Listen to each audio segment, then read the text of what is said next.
இது இலங்கை ஒலிபரப்பு கூட்டுத்தாபனம்.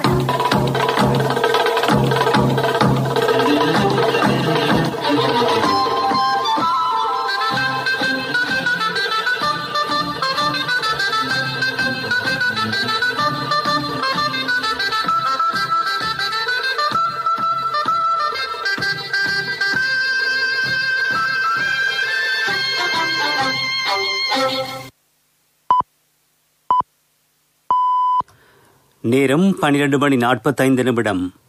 இலங்கை ஒலிபரப்பு கூட்டுத்தாபனம் செய்திகள். செய்தி ஆசிரியர் ஃபசான் நவாஸ், வாசிப்பவர் பெரியசாமி சீதாராமன். முதலில் தலைப்புச் செய்திகள். புதிய கல்வியாண்டின் பாடசாலை முதலாம் தவணை இன்று சுகாதார வழிகாட்டுதலுக்கு அமைய ஆரம்பம். கிராம பிரதேசங்களில் பாடசாலை மாணவர்களின் வருகை அதிகரித்துள்ளது. பாராளுமன்ற வளாகம் தொற்று நீக்கம் செய்யப்பட்டிருக்கிறது. யாழ் பல்கலைக்கழக மாணவர்களின் உண்ணாவிரதம் முடிவுக்கு வந்துள்ளது. நாட்டின் பெரும்பாலான பகுதிகளில் மேகமூட்டமான காலநிலை நிலவும் சாத்தியம். அமெரிக்க ஜனாதிபதிக்கு எதிராக நம்பிக்கையில்லா பிரேரணை. பாகிஸ்தான் கிரிக்கெட் குழு இன்று கூடுகிறது. 2021 கல்வியாண்டில் முதலாவது பாடசாலை தவணை இன்று ஆரம்பிக்கப்பட்டுள்ளது.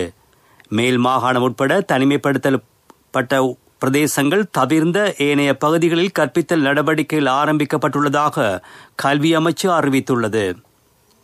சுகாதார வழிகாட்டுதலுக்கு அமைய கற்பித்தல் நடவடிக்கைகள் இடம்பெற்று வருகின்றன. சில பிரதேசங்களில் பாடசாலைகளுக்கான மாணவர்களின் வருகை கூடுதலாக காணப்பட்டாலும் நகர் பிரதேசங்களில் மாணவர்களின் வருகை குறைந்துள்ளது. சில பகுதிகளில் நிலவும் மழையுடன் கூடிய காலநிலையினால் மாணவர்களின் வருகையில் தடை ஏற்பட்டிருக்கிறது.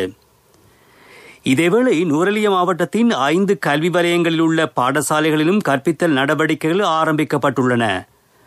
ஆனால் வட்டவளை மவுஞ்சியின் தோட்டத்தில் அமைந்துள்ள பாடசாலை மாத்திரம் மூடப்பட்டிருப்பதாக எமது செய்தியாளர் அறிவித்துள்ளார்.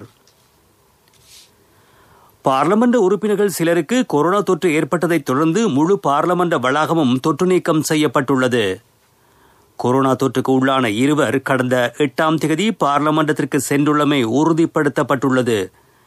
இவர்களோடு நெருங்கிய தொடர்பு வைத்திருந்தவர்கள் தனிமைப்படுத்தலுக்கு உட்படுத்தப்பட்டுள்ளார்கள். பார்லமெண்டத்தில் உள்ள அனைவருக்கும் ரேபிட் ஆன்டிஜென் பரிசோதனை மேற்கொள்ளப்படவிருக்கிறது. இந்த பரிசோதனை நாளையும் நாளை மறுதினமும் மேற்கொள்ளப்படவிருக்கிறது. ராஜாங்க அமைச்சர் தயாசிறி ஜெயசேகர கொரோனா தொற்றுக்கு உள்ளானதன் பின்னர் பார்லமெண்டத்திற்கு செல்லவில்லை என்பது உறுதிப்படுத்தப்பட்டிருக்கிறது.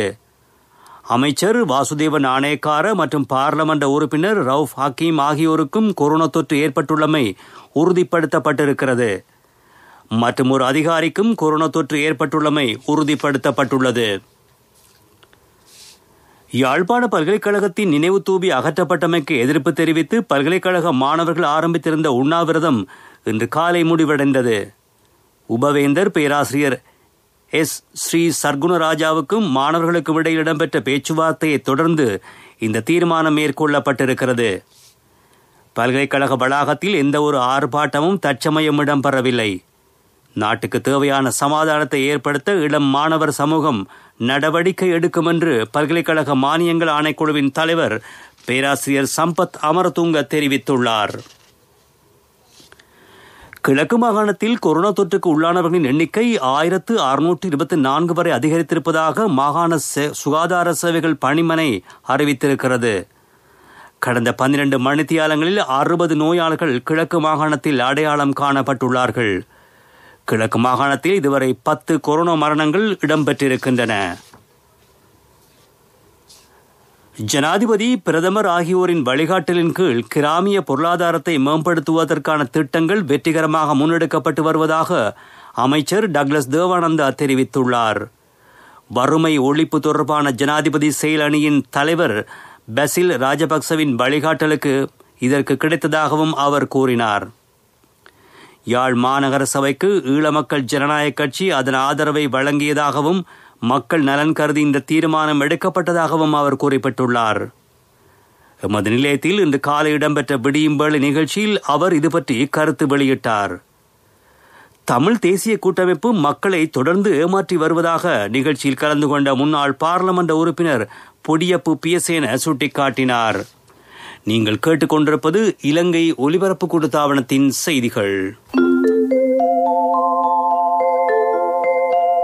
உங்களது வேறு கிரெடிட் கார்டு நிலுவைகளை பீப்பிள்ஸ் பேங்க் கிரெடிட் கார்டுக்கு மாற்றி குறைந்த வட்டியில் இலகுவில் செலுத்துங்கள்.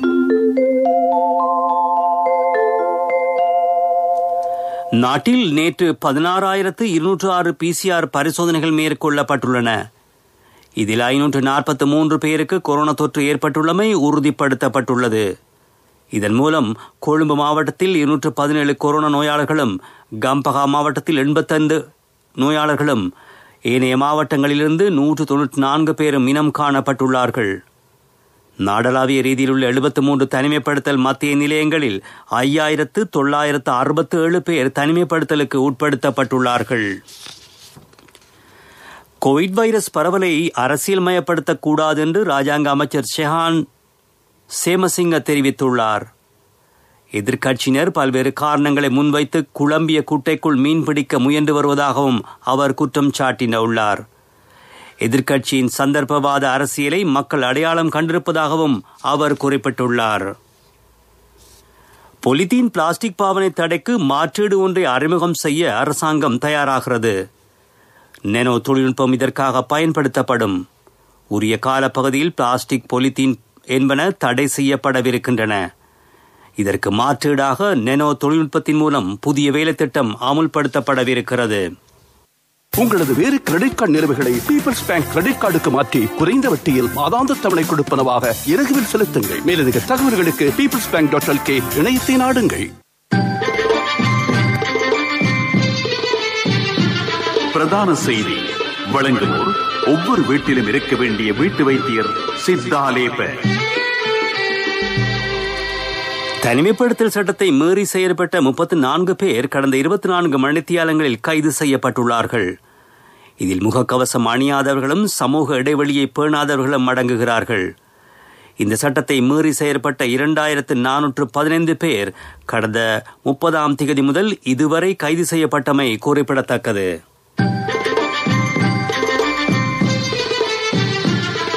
பிரதான செய்தி வழங்கியோர் ஒவ்வொரு வீட்டிலும் இருக்க வேண்டிய வீட்டு வைத்தியர் சித்தாலேப. உங்கள் கவனத்திற்கு திருகோணமலை மாவட்டத்தின் பின்தங்கிய கிராம பிரதேசங்களில் காட்டு யானைகள் அடிக்கடி கிராமங்களுக்குள் நுழைவதாக பிரதேசவாசிகள் குற்றம் சாட்டியுள்ளார்கள். இதனால் தமது வாழ்வாதாரம் கூடுதலாக பாதிக்கப்பட்டிருப்பதாகவும் அவர்கள் சுட்டிக்காட்டியுள்ளார்கள். இது பற்றி உரிய அதிகாரிகள் கவனம் செலுத்தி தீர்வு காண வேண்டும் என்பது மக்களின் கோரிக்கையாகும். வன ஜீவராசிகள் திணைக்களத்தின் திருகோணமலை மாவட்ட அதிகாரிகளின் கவனத்திற்கு இந்த விடயத்தை சுட்டிக்காட்டுகிறோம். வாழ்வின் முதலடி வைக்கும் நாள் முதல் நம்பிக்கையின் முதல்வன் உங்களுடன் சகலத்தையும் பெற்றுக்கொள்ளும் ஒரே இடம் பீப்பிள்ஸ் லீசிங், நம்பிக்கையின் முதல்வன். உலகச் செய்திகள் அனுசரணை வழங்குவோர் பீப்பிள்ஸ் லீசிங், நம்பிக்கையின் முதல்வன். அமெரிக்க ஜனாதிபதி டொனால்ட் ட்ரம்புக்கு எதிராக அமெரிக்க காங்கிரசின் பிரதிநிதிகள் சபை உறுப்பினர்கள் வாக்களிக்கவிருக்கிறார்கள். ஜனாதிபதி ட்ரம்புக்கு எதிரான நம்பிக்கையில்லா தீர்மானத்தை நிறைவேற்ற இந்த தீர்மானம் மேற்கொள்ளப்பட்டிருப்பதாக ஜனநாயக கட்சி உறுப்பினர் ஒருவர் BBC உலக சேவைக்கு தெரிவித்திருக்கிறார். அமெரிக்க சட்டமன்ற வளாகத்தில் டொனால்ட் ட்ரம்பின் ஆதரவாளர்கள் அத்துமீறி மேற்கொண்ட வன்முறைகளுக்கு எதிர்ப்பு தெரிவிக்கும் வகையில் இந்த தீர்மானம் மேற்கொள்ளப்பட்டுள்ளது. யெமன் நாட்டில் இயங்கும் ஹவுதி ஆயுத குழுவை பயங்கரவாத இயக்கமாக அமெரிக்கா பிரகடனம் செய்யவிருக்கிறது. அமெரிக்க ராஜாங்க செயலாளர் மைக் பொம்பியோ இது தொடர்பான தீர்மானத்தை அறிவித்திருக்கின்றார். அமெரிக்காவின் புதிய ஜனாதிபதியாக தெரிவு செய்யப்பட்டுள்ள ஜோ பைடன் சத்தியப்பிரமாணம் செய்து கொள்வதற்கு மேலும் 10 நாட்கள் மாத்திரமே எஞ்சியிருக்கும் நிலையில் இந்த அறிவிப்பு வெளியாகி இருக்கிறது. ஈரானின் ஆதரவோடு யேமனில் இயங்கும் ஹவுதி ஆயுத குழுவிற்கு எதிரான இந்த நடவடிக்கை பாரிய சிக்கல்களை ஏற்படுத்தலாம் என அல் ஜசீரா இணையதளம் செய்தி வெளியிட்டுள்ளது. உலகச் செய்திகள் கேட்டீர்கள். வாழ்வின் முதலடி வைக்கும் நாள் முதல் நம்பிக்கையின் முதல்வன் உங்களுடன் சகலத்தையும் பெற்றுக்கொள்ளும் ஒரே இடம் பீப்பிள்ஸ் லீசிங், நம்பிக்கையின் முதல்வன். அபிவிருத்தி செய்திகள் சுபேட்சத்தின் இலக்கு என்ற வேலைத்திட்டத்தின் கீழ் பிரதான வீதிகள், நெடுஞ்சாலைகள் என்பனவற்றில் வாகன போக்குவரத்து நெரிசலை கட்டுப்படுத்தும் தேவையான நடவடிக்கை எடுக்கப்பட்டுள்ளதாக நெடுஞ்சாலைகள் அமைச்சர் ஜான்ஸ்டன் பெர்னாண்டோ தெரிவித்துள்ளார். இதற்காக குறுக்கு வீதிகளை அபிவிருத்தி செய்ய எதிர்பார்த்துள்ளதாகவும் அவர் கூறினார். எதிர்வரும் 3 ஆண்டுகளுக்குள் நாடளாவிய ரீதியில் உள்ள 1,00,000 கிலோமீட்டர் நீளமான வீதிகள் அபிவிருத்தி செய்யப்படவிருப்பதாகவும் அமைச்சர் ஜான்ஸ்டன் பெர்னாண்டோ தெரிவித்துள்ளார். அபிவிருத்தி செய்தி கேட்டீர்கள். விளையாட்டுச் செய்திகள். பாகிஸ்தான் கிரிக்கெட் சபையின் கிரிக்கெட் குழு இன்று கூடவிருக்கிறது. பாகிஸ்தான் அணியின் 2020-2021 ஆண்டு காலப்பகுதிக்கான செயற்பாடுகளின் முன்னேற்றம் பற்றி ஆராய்வது இந்த நோக்கமாகும். பாகிஸ்தான் கிரிக்கெட் அணியின் தலைமை பயிற்றுவிப்பாளர் மிஸ்பாவுல் ஹக், அணியின் பந்துவீச்சு பயிற்றுவிப்பாளர் வகார் யூனிஸ் ஆகியோரும் இதில் கலந்து கொள்ளவிருக்கிறார்கள். இந்த குழு வெளிப்படை தன்மையோடு மீளாய்வு நடவடிக்கைகளை மேற்கொள்ளும் என்று பாகிஸ்தான் கிரிக்கெட் சபையின் பிரதம நிறைவேற்று அதிகாரி வசீம் கான் தெரிவித்துள்ளார். விளையாட்டுச் செய்தி கேட்டீர்கள். வர்த்தக செய்தி. உலகில் உள்ள சிறு அளவிலான நிறுவனங்கள் எதிர்வரும் 12 மாதங்களில் மூடப்படும் அபாயம் காணப்படுவதாக சிறு வர்த்தகம் தொடர்பான சம்மேளனம் அறிவித்திருக்கிறது. கொரோனா வைரஸ் தாக்கத்தினால் 2 லட்சத்திற்கும் அதிகமான சிறு வியாபார நிறுவனங்கள் மூடப்படும் அபாயத்தை எதிர்நோக்கி இருப்பதாக சம்மேளனம் வெளியிட்டுள்ள அறிக்கையில் குறிப்பிடப்பட்டுள்ளது. வர்த்தக செய்தி கேட்டீர்கள். பொருளாதார செய்திகள் அனுசரணை. அண்ணா 31க்கு நீங்க மகளுக்கு தங்கம் வாங்குவீங்கன்னு நான் எதிர்பார்க்க இல்ல. எந்த தங்கத்துக்கு தங்கம் கொடுக்க முடிஞ்சது எந்த LOLC கிரெடிட் கார்டு இருந்ததால. LOLC ஃபைனான்ஸ் கடனட்டை உங்களை மேலும் உயர்த்திட. ஆசியாவின் மிகப்பெரிய டயர் உற்பத்தி தொழிற்சாலை எதிர்வரும் வியாழக்கிழமை திறந்து வைக்கப்பட உள்ளது. ஃபாரின்டினோ டயர் தனியார் நிறுவனம் என்ற பெயரில் இயங்கும் இந்த நிறுவனம் வாகாவத்த ஏற்றுமதி வலயத்தில் அமைக்கப்பட்டுள்ளது. இதன் மூலம் ஆயிரக்கணக்கான தொழில் வாய்ப்புகள் புதிதாக உருவாகும் சாத்தியம் காணப்படுவதாக நிறுவனம் அறிவித்திருக்கிறது. பொருளாதார செய்தி கேட்டீர்கள். என் கணவன் எனக்கு தந்த மோதிரம் தான் என் வாழ்க்கை. LOLCக்கும் உங்களோட தங்கம் உயிரை போன்றது. உங்களோட தங்கம் எங்கள்கிட்ட இருக்கிற வரைக்கும் உங்களுக்கு ஆயுள் காப்புறுதி தருவது நாங்க மட்டும்தான். நேரத்துக்கு தவணை செலுத்த முடியாம போனா உங்களோட தங்கத்தை உங்களுக்கு திருப்பி தருவதுதான் எங்கட நோக்கம். உங்களால தவணைய நேரத்துக்கு செலுத்த முடியாம போனா அதற்கு தீர்வும் நாங்க தருவோம். நான் எதிர்பார்த்த தொகையை விட அதிகம் கிடைச்சதும் இல்லாம வேலையும் சுலபமா முடிஞ்சு எனக்கு மதிப்புமிக்க பரிசும் கிடைச்சது. LOLC இடமிருந்து பெறும் சேவை தங்கத்துக்கு நிகரானது. LOLC ஃபைனான்ஸ் ரன்சவிரண்ய சேவை. காலநிலை அறிக்கை. இலங்கையின் வளிமண்டலத்தில் நிலவும் தாழமுக்கத்தினால் நாட்டின் பல்வேறு பகுதிகளிலும் மழையுடன் கூடிய காலநிலை தொடரும் என்று வளிமண்டலவியல் திணைக்களம் தெரிவித்துள்ளது. நாட்டின் பெரும்பாலான பகுதிகளில் இன்று மேகமூட்டமான காலநிலை நிலவும் சாத்தியம் காணப்படுகிறது. வடக்கு, கிழக்கு, வடமத்திய, மத்திய மாகாணங்களிலும் 150 மில்லிமீட்டருக்கும் அதிகமான மழை பெய்யலாம். நாட்டின் ஏனைய பகுதிகளில் 100 மில்லிமீட்டருக்கும் அதிகமான மழை பெய்யும். வடக்கு, வடமத்திய மாகாணங்களிலும் திருகோணமலை மாவட்டத்தின் மற்றும் அங்கும் காற்றின் வேகம் மணிக்கு 40 தொடக்கம் 45 கிலோமீட்டர் வரை இருக்கும் என்று திணைக்களம் வெளியிட்டுள்ள அறிக்கையில் குறிப்பிடப்பட்டுள்ளது. காலநிலை அறிக்கை கேட்டீர்கள். இனி மீண்டும் தலைப்புச் செய்திகள்.